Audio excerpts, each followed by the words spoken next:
O som do silêncio não é ausência, é excesso.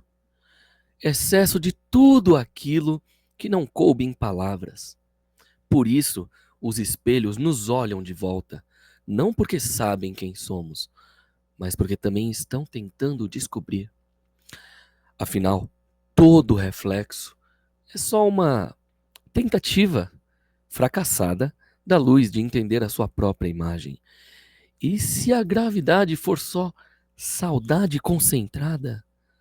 Um planeta inteiro com medo de se desfazer, puxando tudo para perto numa carência cósmica. E por isso dançamos, para confundir o chão. Pense nisso.